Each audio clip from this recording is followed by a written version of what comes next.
This planet, yeah, the one right here, shouldn't exist, but it does. A newly discovered planet rotates around a star that's much smaller and dimmer than our Sun. The planet, however, is enormous. Such a tiny star couldn't create it, so it's like finding an ostrich egg in a chicken coop. A team at Penn State built a special tool called the Habitable Zone Planet Finder. It's an instrument that's supposed to find planets around dim, cool stars. It's connected to a big telescope in Texas. The tool looks at the light from these stars, which is mostly in the near-infrared, beyond what our eyes can see. This gadget can spot changes in a star's speed caused by a planet. If the star movement slightly changes, that means there must be a gravitational pull nearby. Years ago, this technique helped find the first known exoplanet around a star like our Sun. Today, we've improved this method to make more precise measurements. Our main goal is to find Earth-like planets. They should be rocky and located in habitable zones, areas around stars where liquid water could exist. The Doppler technique isn't that great at finding Earth-like worlds yet, but works well for cool, dim stars. And that's how we discovered the impossible LHS 3154b. Planets usually form in disks made of gas and dust in space. Picture a flat, spinning cloud of tiny particles. These particles come together and stick to each other, creating a flat, rotating disk. Over time, these tiny bits combine to form a solid core. This is the starting point for a planet. Once the core is there, it attracts more dust and even gas like hydrogen and helium. But making a planet this way isn't easy. They need a lot of stuff, mass, and materials.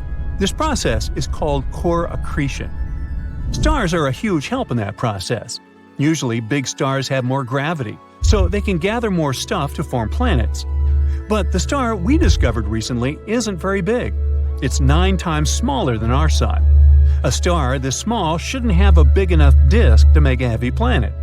To do that, its disk should have been at least 10 times bigger. But this heavy planet, LHS 3154b, exists.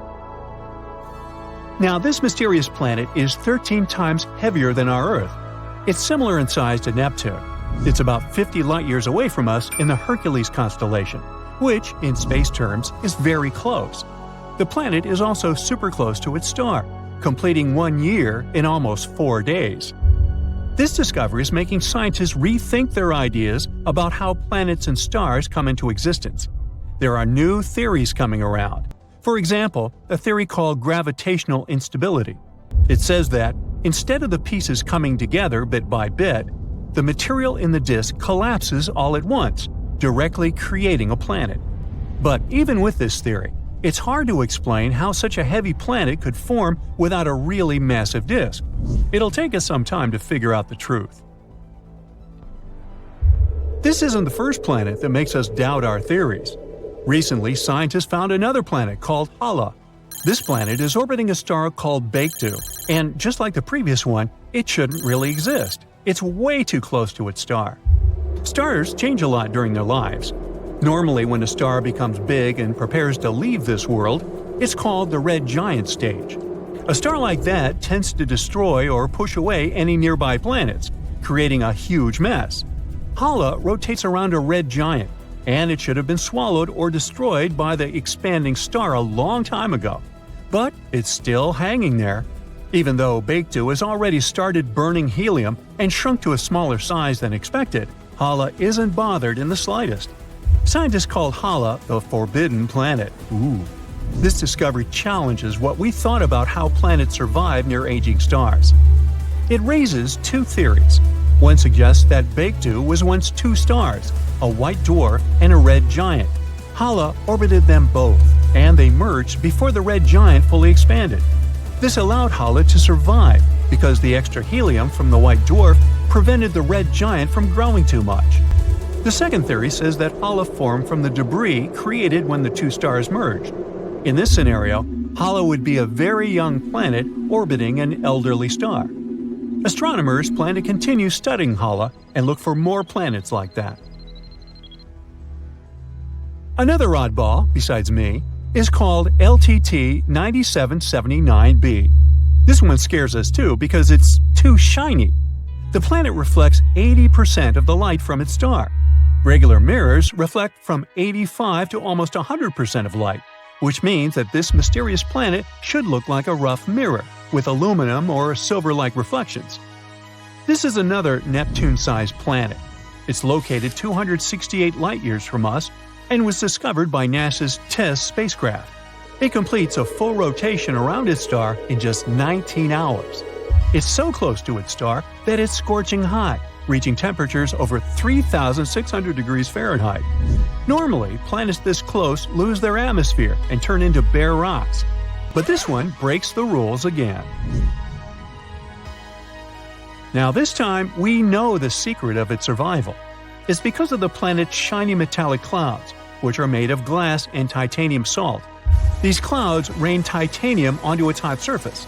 They also reflect a lot of the light, preventing the planet from getting too hot and losing its atmosphere. It's like having a mirror shield.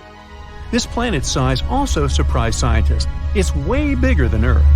Other planets this close to their stars are either much bigger gas giants or small rocky planets.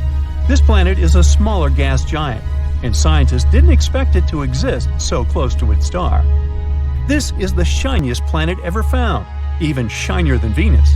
But despite its cool appearance, it's probably not a friendly place for life because of its extreme temperatures and strange metallic rain. And our final rule breaker is a planet called WASP 107b. Scientists discovered it using the James Webb Space Telescope. It's located around 208 light-years from us in the Virgo constellation. It's also fast and completes an orbit around its star in just 6 days. This is a super Neptune exoplanet.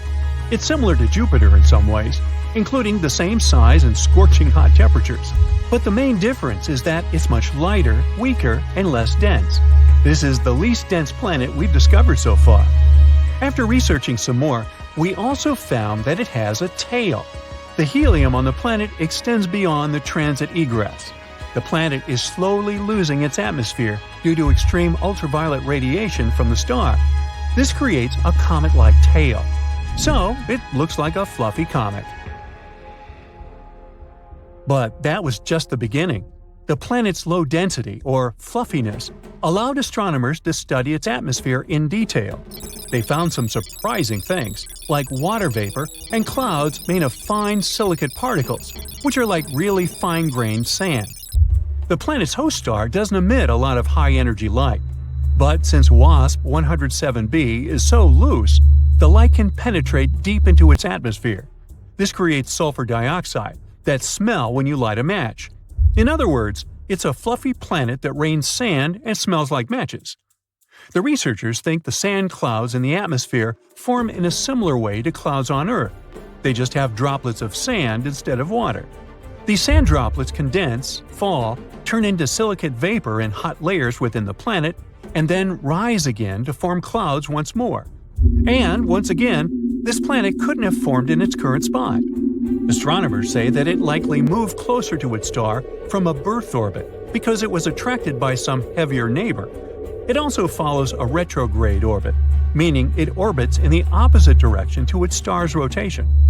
All these discoveries are changing how we understand planets and their atmospheres, giving us new insights into the mysteries of our own solar system. For thousands of years, people knew only about the planets Mercury, Venus, Mars, Jupiter, and Saturn, which they could see using simple telescopes, or even by the naked eye if conditions were good. But in the late 18th century, a famous astronomer named Sir William Herschel discovered a new planet that was icy blue in color.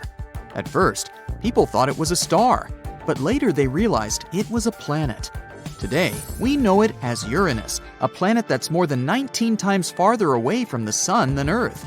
It's so far away that it takes Uranus 84 years to complete one trip around the Sun. This astronomer also discovered many other interesting things in space, like double stars and nebulae. In the mid-1800s, scientists noticed something pulled Uranus and strangely tugged its orbit. They thought there must be another planet out there, and they used math to predict where it would be. Finally, in 1846, they found Neptune using a telescope. It was too faint to see with the naked eye because it was too far away from the sun.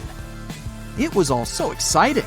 Who knows how many other planets could be there, lurking in the darkness of our solar system? Back in the mid-1800s, astronomers noticed something unusual was happening in the sky. A small rocky planet named Mercury was behaving strangely.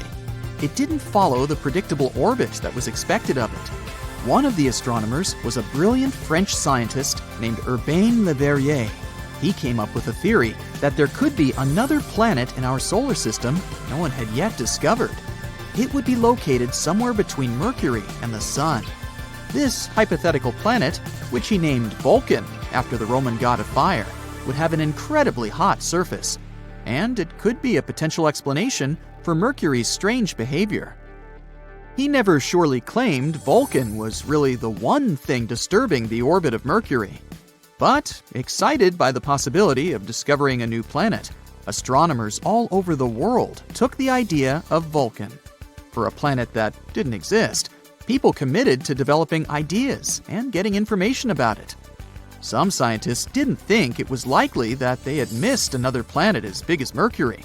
It would have been hard not to see it by then. But there was a tiny chance of a smaller planet existing inside Mercury's orbit that was too close to the Sun, so no one could see it. One theory said it was about 13 million miles away from the Sun. Mercury is the planet with the most eccentric orbit in our solar system, but the closest point it gets to the Sun is about 28.5 million miles. This means Vulcan would be under half of that distance. The theory moved on, saying that if Vulcan existed, it would orbit the Sun every 19 days and 18 hours, and its path would be tilted about 12 degrees relative to the path of other planets in our solar system. Vulcan's position at its furthest point from the Sun would still be too close to the Sun to be seen with the naked eye, even during twilight. The only chance of seeing Vulcan would be during a solar eclipse, or when it passed in front of the Sun, which, as the theory said, would be 2 to 4 times a year. They had a theory that this mysterious planet was so close to the Sun that it could only be seen during a total solar eclipse when the moon blocked out the Sun's blinding glare. So, every time there was an eclipse, scientists would peer at the Sun, hoping to catch a glimpse of Vulcan. They were trying really hard, but no matter what, they couldn't find this mysterious planet. Some astronomers claimed to have spotted it during eclipses, but no one could ever confirm or find evidence for that. The theory of Vulcan was left waiting for some better times. Einstein had a different idea. You know about his theory of general relativity, right? That's where he claimed gravity wasn't some sort of natural force, but a result of space-time curved because of the presence of giant space objects, like planets and stars. Planets circle around the Sun in their usual orbit because space-time is curved. That means the planets are kind of falling towards the central star of our solar system. And Einstein tried to explain Mercury's unusual orbit using his own theory of relativity. Unlike the other planets in our solar system, Mercury's orbit wasn't that circular. Instead, it seemed to wobble slightly, as if there was an invisible force pulling it away. Einstein said this could be happening because the massive gravity of our Sun was actually curving the fabric of space-time around it. He claimed it's possible this changed Mercury's orbit a little bit. It took the scientific community a while to test this theory, but it eventually seemed like the most plausible explanation. Even though Einstein's theory gave us a more elegant explanation for Mercury's strange orbit, some scientists were still holding out hope for Vulcan. It was especially hard to let go of the idea of Vulcan because Mercury is also the planet that's really hard to see from where we're standing. But later, more and more scientists started accepting Einstein's theory above their imagination. And they would observe a total solar eclipse specifically to test Einstein's theory of relativity, not because of Vulcan. And Vulcan is not the only hypothetical planet everyone was talking about. In the newer age, some believe there could be a mysterious planet lurking in the outer part of our solar system. but this one is more likely to exist. No one has seen it directly yet, but computer simulations show this so-called Planet 9, or Planet X, is probably somewhere there beyond Neptune. Neptune and Planet X could be similar in size. Planet X could be 10 times more massive than Earth and circles around our Sun in an elongated shape, which is on average 20 times farther from the Sun than Neptune. A year there may last between 10,000 to 20,000 Earth years. By comparison, a year on Neptune lasts 165 Earth years. Something this big moving out there beyond Neptune could explain the unusual orbits of smaller objects in the Kuiper Belt. The Kuiper Belt is the area of our solar system beyond Neptune and where it orbits. And there are most likely many asteroids, comets, and some other smaller bodies there, mostly made of ice. There was another hypothetical planet called Nibiru. Remember those rumors that the world could end back in 2012? One of the popular scenarios was Nibiru, which some claimed would hit our home planet at the end of the year. Of course, nothing happened. We're still here, all set and good, but the idea of Nibiru seemed interesting. Stories started in the 1970s when a man named Zecharia Sitchin mentioned Nibiru in his book, The 12th Planet, claiming it orbits the Sun every 3,600 years. But there's no chance a planet with such an eccentric orbit wouldn't disrupt other planets in our solar system with its gravity. And if it was really coming that close to Earth in 2012, we were supposed to be able to see it with the naked eye. Some simple calculations showed Nibiru would have been nearly as bright as Mars at its dimmest and brighter than the faintest stars you see from a city. Oh well, maybe we'll have more luck in the next 3,500 and something years. In 2011, a comet named Elenin appeared that many people thought could be Nibiru. But when you're looking at comets and planets through a telescope, you see they appear differently. A comet has a coma, which is a gas atmosphere, together with a tail, something a planet doesn't have. Plus, this comet didn't slam into the Earth. It came too close to our Sun and fell apart. The leftover pieces will continue moving on their way to the outer solar system for the next 12,000 years. The hunt for interesting exoplanets and life forms somewhere out there in the vast expanse of the universe keeps going. No stopping here. We're basically searching for a second Earth, a planet that's similar to our home, and where we could finally find some space friends. Hey, we're not picky. Any form of life is fine, even some bacteria-sized organisms. And this search has mostly been going on in the habitable zone around other stars. We call this the Goldilocks zone. That's a region where conditions are barely just right for liquid water to exist, whether we're talking about the surface of a planet or a moon. The hotter the star, the more space we get to explore, because its habitable zone spreads far away. And in terms of endless space that we yet know so little about, that's a lot of work. That's why we're fans of red dwarfs. There are hundreds of billions of stars in our galaxy, and probably around 80% of them are red dwarfs. These tiny stars are much cooler than our Sun. It means that their habitable zones are much smaller and closer to the star, so we know better where to look for planets. They're circling around their central star, and at some point, bingo, there it is. They pass in front of it and block out some of its light. The Kepler Space Telescope has already helped us find thousands of planets using this method, and most of them are orbiting around red dwarfs.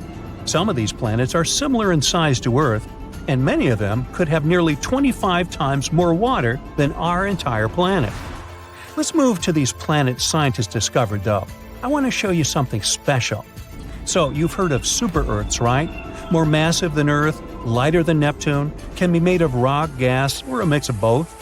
Some of them have thick atmospheres, while others have thin or no atmospheres at all. You may also have stumbled upon mini Neptunes by now, too. They're almost as big as Neptune, and unlike normal gas giants, they have solid cores. That way, they can support a dense atmosphere with water and some other chemicals necessary for life. There's also hot Jupiters. Those are pretty cool, but only if they're far away from us. You know that one annoying and unpredictable neighbor you can never get rid of or figure out what they're going to do? Yeah, that would be a hot Jupiter, with strong gravity that can destabilize the orbits of smaller planets or other space bodies in the system. If we had such a neighbor, there would be more comets and asteroids hitting our surface. Luckily, our Jupiter's a good and peaceful neighbor that minds his own business, at least for now. But let's leave all these and many other planets out there alone now. Imagine traveling around in your spaceship and coming across a giant eyeball just floating there in the darkness of space and staring at the central star of that solar system. It's not a monster. Hopefully, space friends we'll make in the future won't look that big and scary, so it won't blink or turn towards you as you come closer. It's actually a planet. A little bit bizarre, but still very cool. And yup, you guessed it right, we call such eyeball planets. Now, eyeball planets are surprisingly common. Plus, some normal planets can potentially turn into them too. Eyeball planets form when matter and dust accumulates around a star and gradually turns into a solid object. It starts spinning, and over time, the gravity of the star pulls on the planet and slows its rotation until it becomes tidally locked. That means one hemisphere always faces the star, while the other is in darkness all the time. Now, we have a good example of this phenomenon near us, too. Our moon makes a circle around Earth once a month. It takes the same amount of time to turn a single time on its axis. That way, we actually always see the same face of the moon. Who knows, maybe the other side is even prettier, if you like craters and stuff. So, one of the most interesting things about eyeball planets is their appearance. If they had water on their surface, the side facing the star would have clear, bright blue oceans, the ones we'd want to visit if we ever got a chance to go on an interstellar vacation. And the other side would be more for adventurers who like harsh and challenging surroundings. Since it's in constant darkness, it would most likely be very cold and covered in ice. We've discovered so many planets outside of our solar system in the last 30 years. Super-Earths are, of course, especially interesting. It seems that many of them are not that pleasant, since they're pretty hazy and cloudy. It means it's harder to spot any life there. But some scientists still think they're promising spots when it comes to finding life beyond our solar system. Eyeball super-Earths would be a good start. These planets are probably covered in large oceans. On the cold half, where the eternal night reigns, you'd experience Arctic conditions. I feel cold just looking at this. But the day side is my jam. Plus, it sounds promising when it comes to finding life. With all that sunlight, oceans, and stuff. One of the good examples where scientists are looking for life is an eyeball super-Earth that lies in a habitable zone of the closest star to our solar system, called Proxima b. Its day side could even have conditions and an atmosphere to support some form of life. There could be a large deep ocean covering its surface. It could be really salty, but some forms of life could still survive there. Check out the Dead Sea on Earth.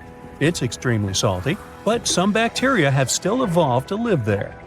And they're probably doing well, having their own world and all that. I mean, it's not crowded because there are no animals there. Fish that accidentally end up in the Dead Sea won't survive there for long. So, similarly, it's possible that bacteria or some other forms of life could exist in this potentially very salty ocean on Proxima b as well. But the open ocean on Proxima b could be tricky. On the dark side of the planet, the ocean could freeze, and sea ice could drift into warmer waters. That way, the ocean would cool, and more of it would freeze, even on the sunny side. The only way to prevent this global freeze-over would be an atmosphere with a lot of greenhouse gases like carbon dioxide. This kind of atmosphere would trap the heat from the planet's surface and wouldn't allow it to escape into space, like what happens with Venus, the hottest planet in our solar system. Without an atmosphere with greenhouse gases, the surface of Proxima b would be much colder, so it's possible that the planet would completely freeze over. The opposite scenario could also be possible. Warmer waters could serve as a transporter of heat from warm to cold regions. We don't know much about the conditions on the planet yet, so Proxima b could range from a frozen wasteland to a hot, hazy world, depending on many factors. So yeah, an eyeball planet within the habitable zone sounds promising, but its surface can still wildly range from a frozen desert to an endless ocean. Some experts believe that drifting sea ice might cool many exoplanets out there, and they can't turn into eyeball worlds. Instead, many just become sad, dark snowballs, completely covered in ice. A cool spot to spend your interstellar winter holidays, but not a place where you'd hope to find life, unfortunately. Some studies show that even Earth may have gone through some snowball stages many times in history. One of those happened around 2.2 billion years ago. I wasn't around. While the other one hit the planet 630 million years ago. During these phases, all of our beautiful oceans were covered with snow and sea ice. Perhaps even the continents were just thick ice sheets, at least on the surface. Alright, enough with the freezy icy stuff. I need some hot chocolate. Okay, it seems scientists have come across a strange object in space, and they're not sure if it's a star or a planet. What we do know is that it's located 1,400 light-years away from us, and it makes us question what we thought we knew about the universe. Let me explain the dilemma here. We can tell if something is a star or a planet by considering the object's mass or the amount of stuff it has. Stars have a lot of mass, which gives them strong gravity that squeezes them tightly. Squeezing creates high temperatures inside them, causing them to shine brightly. Planets have less mass, so their gravity is weaker. They don't experience the same squeezing or high temperatures as stars. Instead, planets shine because they reflect the light from their stars, like our beautiful Earth does with our Sun, too. And this weirdo falls somewhere in between, since we consider it a brown dwarf. It's a special type of big, gaseous protostars. Brown dwarfs are usually like Jupiter in terms of their atmosphere, but they are much larger in size, about 13 to 80 times. If a brown dwarf has more than 80 times the mass of Jupiter, it can start burning regular hydrogen, just like a star. That's what usually makes stars shine brightly. But normally, brown dwarfs are not as hot as stars.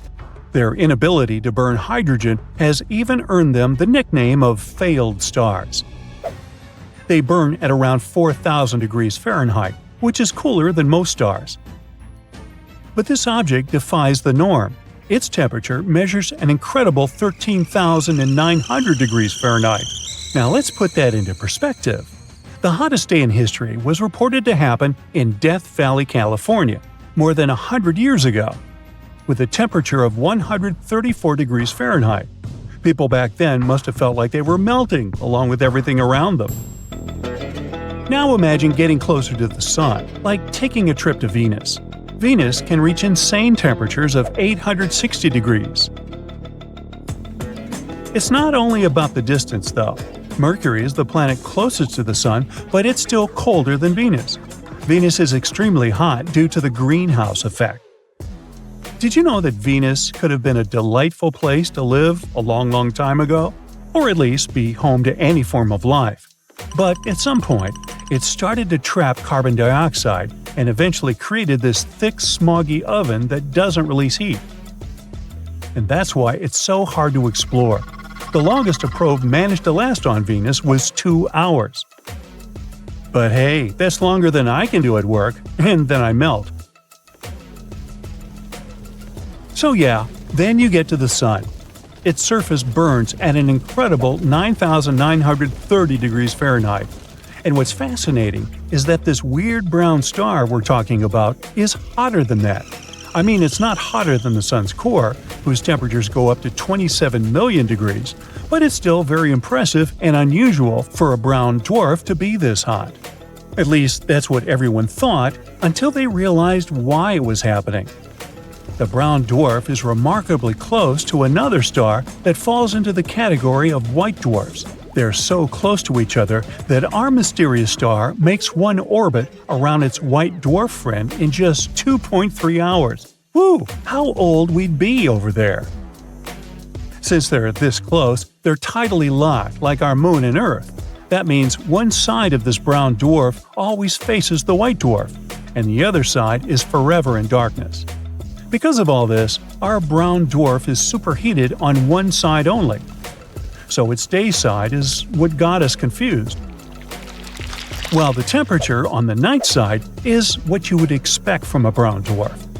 But these extreme conditions won't last long. Such a hot temperature makes the molecules in the dwarf's atmosphere break apart into individual atoms. And while its molecules are falling apart, this brown dwarf is slowly disappearing. And if you think this brown dwarf is hot, what would you say about Eta Carinae? It's a star located about 7,500 light-years away from Earth, and it belongs to an elite group of stars we call luminous blue variables. One astronomer first noticed it in the 17th century, but back then, it was just a regular medium-bright star. Almost 200 years later, another astronomer was observing it, but this time it was a very bright star, one of the brightest ones in the sky. A few years later, it reached the highest level of brightness in a big event called the Great Eruption. When it happened, the star could be easily seen in the night sky. It released so much light, as much as is emitted in a supernova explosion. It remained like that for a couple of years, which is not what usually happens with exploding stars. After the party reached its peak, the star decided it was time to leave. It's still hesitating though, so it's still alive but dimmer than before. There's a nebula around Eta Carinae too. It is a shell made of gas and dust that formed during the Great Eruption. It even blocks some of the star's light. Eta Carinae is a binary star system. That means there are two stars that orbit around each other. One component has a temperature of about 26,500 degrees, and the other 62,500 degrees. The main star in the Eta Carinae system, which is the more massive of the two, is 100 times heavier than our Sun. Because of its enormous mass, scientists predict that this star may eventually explode in a powerful event known as a supernova. But not for another several thousand years. So, by now, you might have already guessed what the hottest thing in the universe is. Ta-da! A supernova. The supernova is what tells us that the life of a star has ended. We're talking about the most powerful explosions in space. They happen when a star that's between 8 and 40 times more massive than our Sun flops. Its core can no longer create enough energy through a process called fusion, so the star can't even handle its own gravity. It's like a stellar burnout, too much work a star can't handle, and its core just collapses. During a supernova, the temperatures in the star's core can get 6,000 times higher than in the core of the Sun. Or sometimes, a specific type of star called a white dwarf suddenly restarts its nuclear fusion, and bam, you get a supernova again. Kepler's supernova happened at the beginning of the 17th century, and it was the last really big supernova event we directly observed from Earth. On average, supernovas in our galaxy happen 3 times every century. I mean, we got a smaller supernova in 1987 too, when a blue supergiant exploded in one of the Milky Way's satellite galaxies, which we know as the Large Magellanic Cloud. This explosion was so strong, people could even observe it with the unaided eye, even though it was incredibly far, 168,000 light-years away from our home planet. What a topic for summer days, huh? But check this out. We can also talk about the hottest thing people have ever created, made in a surprising place, Switzerland. Nah, we're not talking about a super hot chocolate. A group of scientists there created a subatomic soup called a quark-gluon plasma. In this experiment, the temperature got 250,000 times as hot as the Sun's core. The purpose of this experiment was to recreate the conditions that existed shortly after the Big Bang, when the universe was still in a state of chaos. Okay, let's get even more extreme. In theory, things can get even hotter. Have you heard of the Planck temperature? It's an insanely hot temperature with numbers so high we can't even imagine. A supernova is like tepid tea compared to this madness. And who even knows what the matter does at these temperatures? Okay, I'm done. Now we take you back to your regular universe. Bye now. Imagine a planet with no sun. Once it became unwanted in its own star systems and got ejected into the soulless emptiness of space. Or maybe it didn't even have its own star system. It was born lonely. I'm talking about a rogue planet. Such planets are also called orphans, nomads, unbound, and sunless. It all sounds pretty sad, doesn't it? The rogue planet in question doesn't have sunlight. The never-ending night reigns on its surfaces. No light means no warmth, and that's why there isn't any kind of life on this frozen world. But believe me, this isn't the scariest part. One day, a rogue planet might push Earth out of its cozy spot near the Sun. You see, we live in the habitable zone of our star. It means that our planet is such a distance from the Sun that water can't exist on its surface in its liquid form. But an interstellar intruder could mess it up for us. If a rogue planet somehow got into our solar system and we didn't manage to stop its imminent approach, it would likely crash into our beautiful blue planet. And then Earth could be pushed out of its orbit, retreating to an extreme orbit farther from the Sun. Now let's imagine what would happen to our world if a rogue planet the size of Mars collided with us. Most likely, people would react with panic and desperation. We've had a few sad examples of space intruders wiping more than 3/4 of all life forms off the face of the planet. One more similar event would be devastating. The immediate impact, pardon the pun, of such a collision would be truly catastrophic. It would lead to massive losses of life and destruction of huge areas of the planet. At first, people would focus on rescue and recovery efforts, but soon it would become obvious that the world is beyond salvation. The climate all over the planet would start getting colder and colder. Plus, the farther our planet would be from the Sun, the weaker the star's gravitational pull on our planet would be. In the end, our beautiful Earth would get too far away from its main source of light and heat. It would turn into a lifeless piece of rock covered with a thick layer of ice. Well, that's rather grim. But what if humanity had foreseen this catastrophe and prepared for it in advance? What would our life look like, and where would we live after the cosmic disaster? If, by the time of the collision, people had already established a colony on Mars, we would probably have some time to leave Earth and set off for the Red Planet. But would it even be possible to transform this distant world so that it became capable of supporting human life? Oh, and it would no doubt be an enormous feat. You see, Mars is an extremely dangerous place to us. If you somehow teleported there without any protective suit, the gas in your blood would instantly turn into bubbles, which is not good. Add oxygen deprivation, cold exposure, and radiation poisoning to the equation, well, you get the picture. But if a rogue planet destroyed life on Earth, we'd have no choice.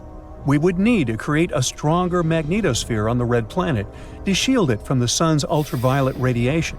For the same reason, Mars would need a thicker atmosphere too. Right now, the Martian atmosphere is almost entirely composed of carbon dioxide with tiny amounts of oxygen. This air is not suitable for people. For humans to live there comfortably, Mars would also need to be warmer. And if we managed to somehow warm the planet up, we'd also be able to release frozen carbon dioxide. At the moment, there are vast reserves of this gas at the Red Planet's polar caps and other areas. It would help the atmosphere to become thicker, making it possible for water to exist on the surface of the planet. Also, we would need some place to live. NASA has been experimenting with light inflatable habitats, but obviously, it wouldn't be a long-term solution. At the same time, it's incredibly expensive to deliver building materials to Mars, especially if we were pressed for time, escaping our poor, collapsing Earth. So instead of shipping prefabricated construction elements to the Red Planet, we could grow them right on its surface. We could achieve this with the help of fungi and cyanobacteria. They can produce tons of biominerals like calcium carbonate, as well as biopolymers. They would be able to glue Martian rocky material covering bedrock into real building blocks. In other words, bricks on Mars would be growing on their own. and we'd only have to assemble them into different structures, like walls, floors, and even furniture.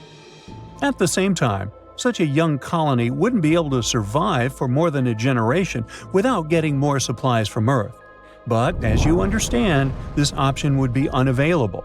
Then, maybe people would move to colonies located on numerous space stations located far enough from the impact event.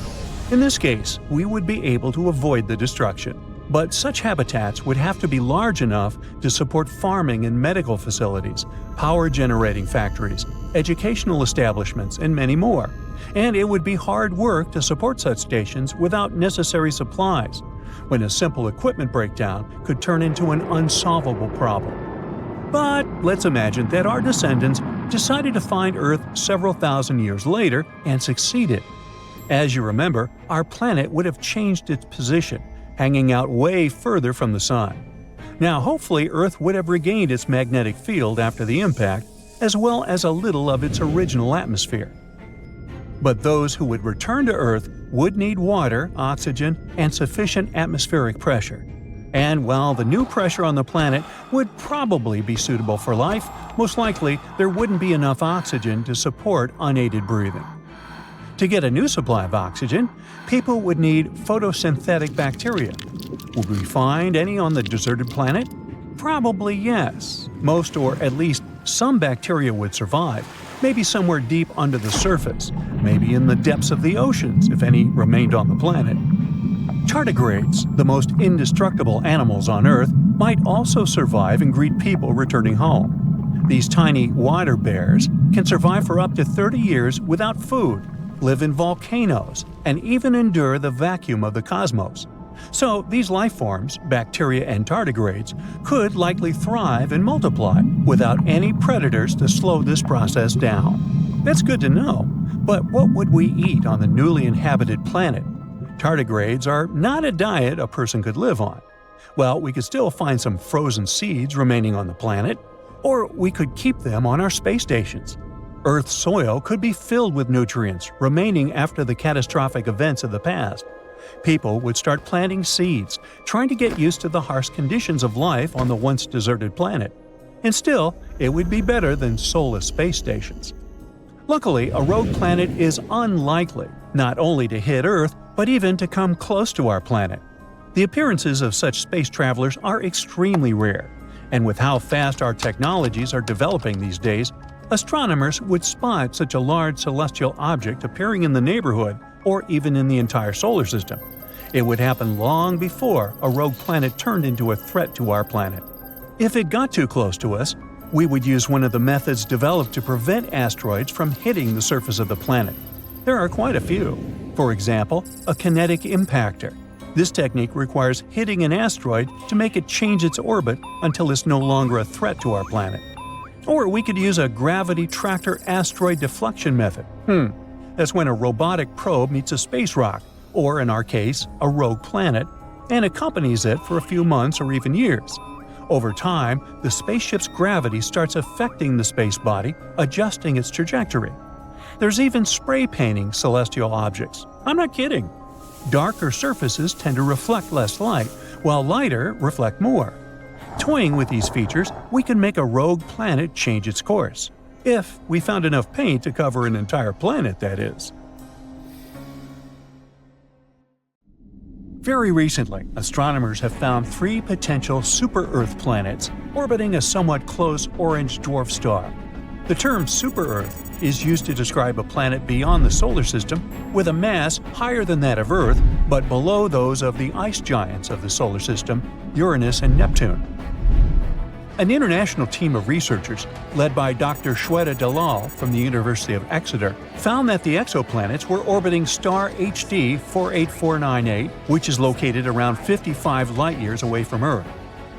The planets travel around their star in 7, 38, and 151 Earth days, respectively. The study describing these findings appeared in the journal MinRes on the 24th of June, 2024. The coolest thing here is that the outermost exoplanet candidate orbits in the habitable zone of its host star, and the conditions there might be comfortable enough for liquid water to exist on the surface without boiling or freezing. Such habitable regions around stars are also known as the Goldilocks zone and are believed to be ideal for potentially supporting life. Another reason this discovery is so important is that the orange host star is like our Sun. But since it's an orange dwarf, it produces less radiation than our yellow dwarf star. It's also the closest planetary system to host a super-Earth in the habitable zone of a Sun-like star, which makes this discovery super exciting.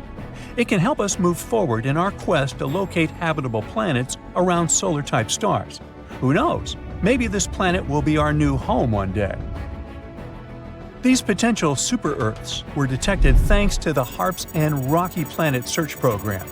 Throughout a decade, the team taking part in this research has collected nearly 190 high-precision measurements using special equipment. By analyzing the spectrum of light coming from a star, astronomers can figure out whether it's moving toward us, this is known as blue shift, or away from us, that's what we call red shift. And still, to make sure their findings were correct, the team used lots of different methods and comparative analysis.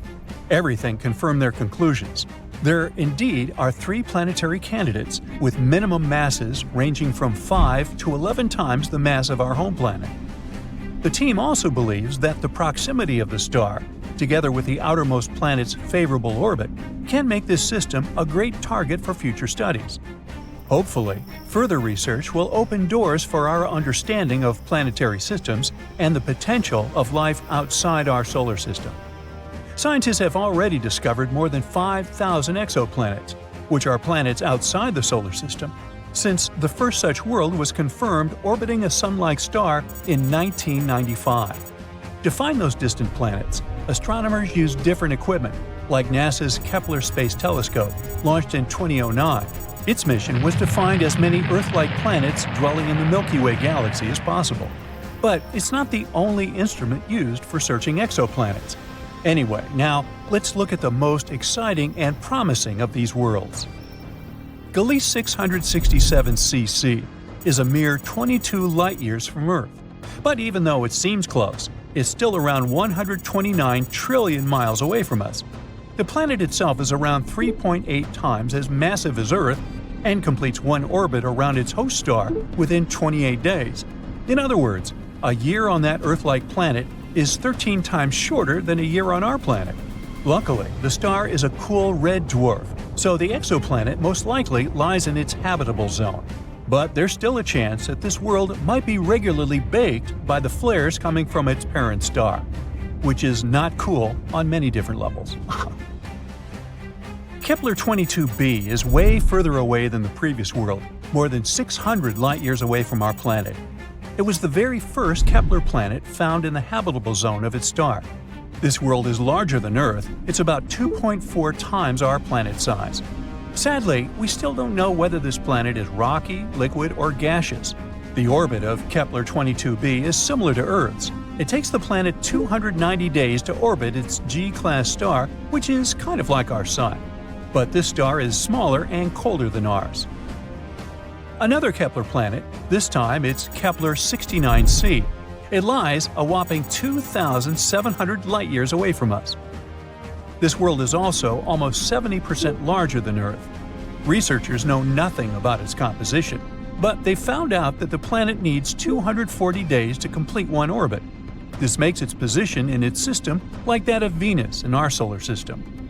At the same time, this world might be more habitable than Venus since its host star is a bit less luminous, 80% of our Sun. TOI 733b is a recently discovered world. It was found in 2023. It's out there, 245 light-years away from Earth, and needs just 4.9 Earth days to complete an orbit around its star. But the coolest thing about this planet is that it might have a massive ocean. According to scientists, the planet is likely to be completely covered with water. Does that mean there could be life on this super-Earth? Time will tell. GJ 1214b is located 48 light-years from Earth. This planet is a super-Earth, almost 3 times bigger in diameter and 8 times heavier than our home. It orbits around its red dwarf star faster than you can binge-watch your favorite series, finishing a complete loop every 38 hours. But it's not just the planet's size or orbit that's out of this world. is pretty hot out there, with mind-melting 450 degrees Fahrenheit. But the coolest thing is that this planet is practically drowning in water. The sizzling temperatures and crazy high pressures on JG 1214b create some cool materials like hot ice and superfluid water.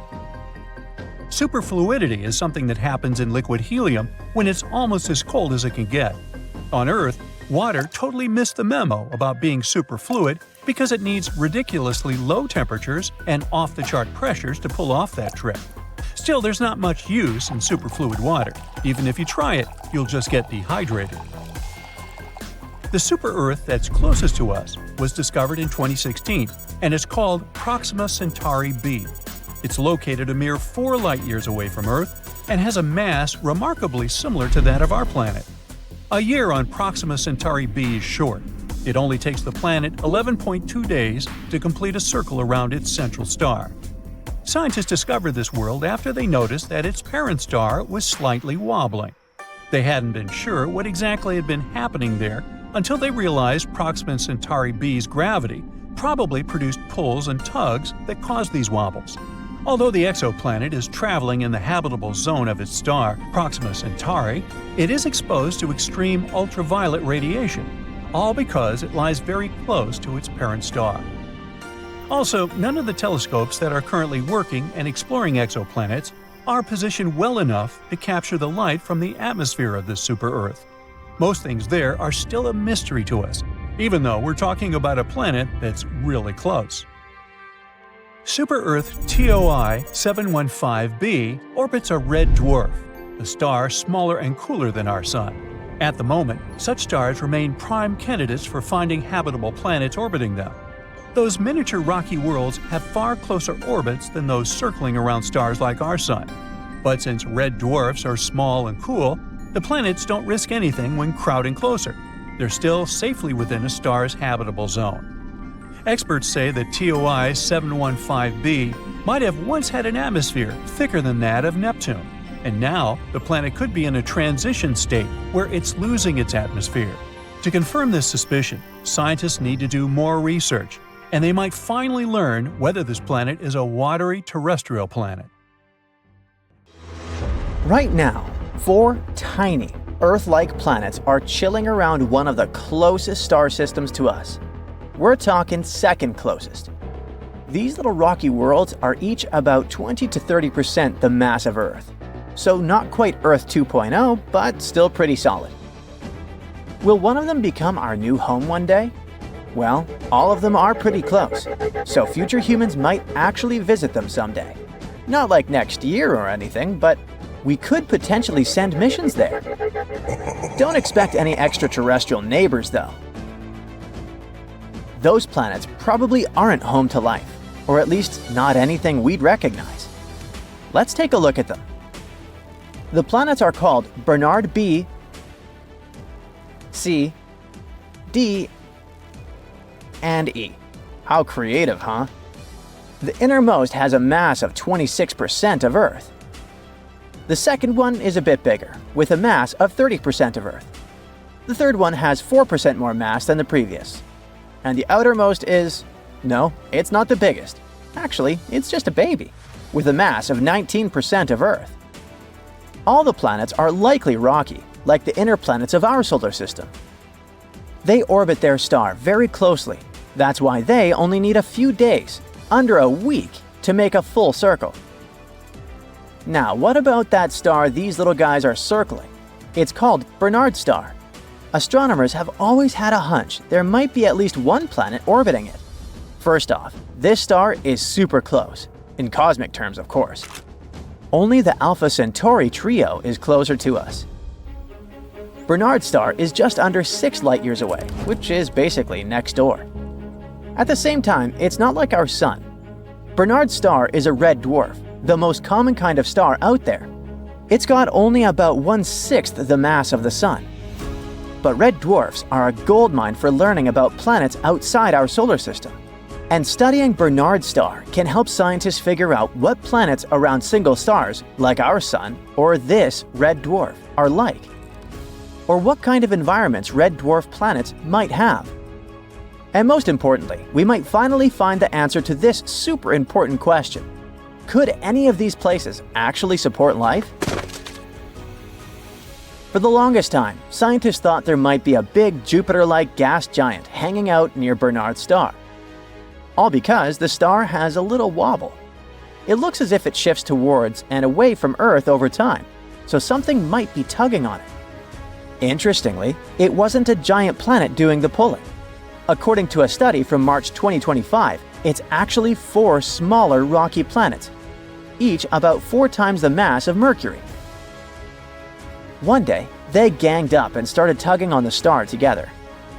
These planets are incredibly close to their star, so close that they can whip around it in just a few days.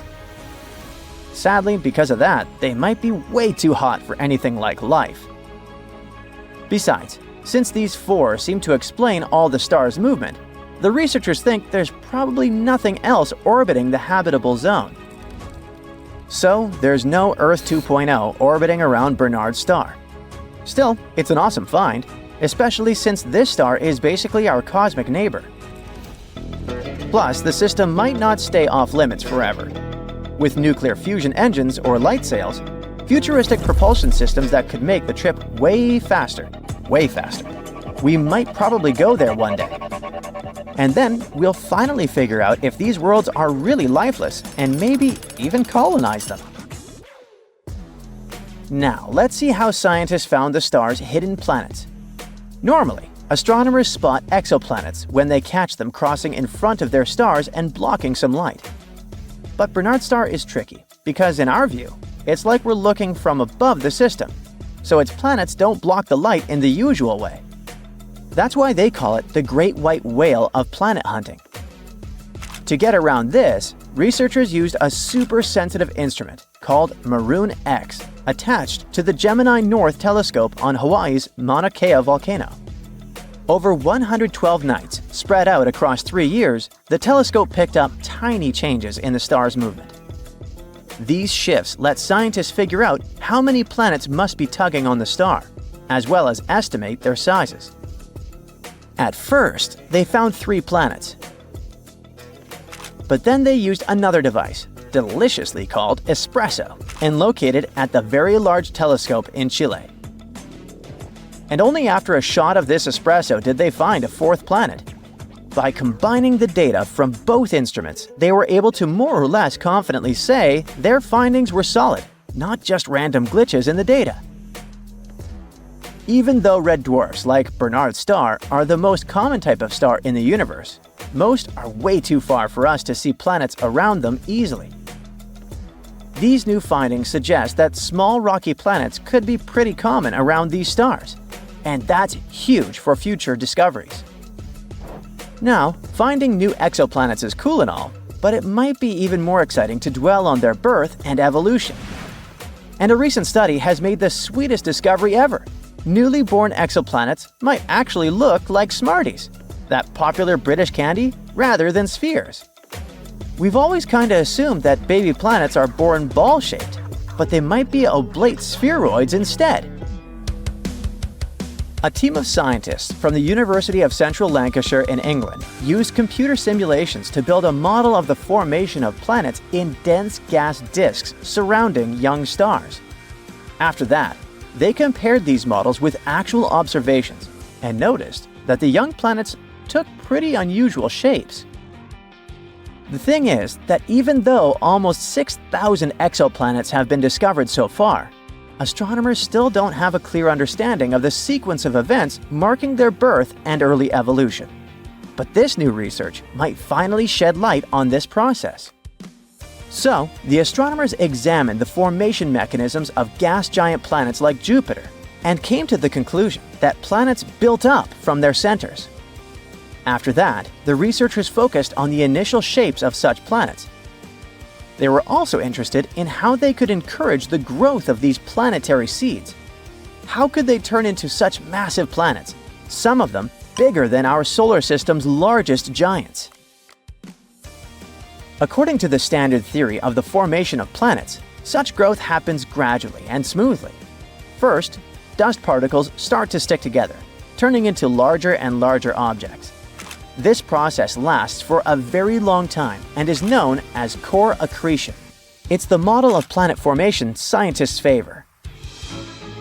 There's another theory, according to which planets' birth might happen over shorter periods of time.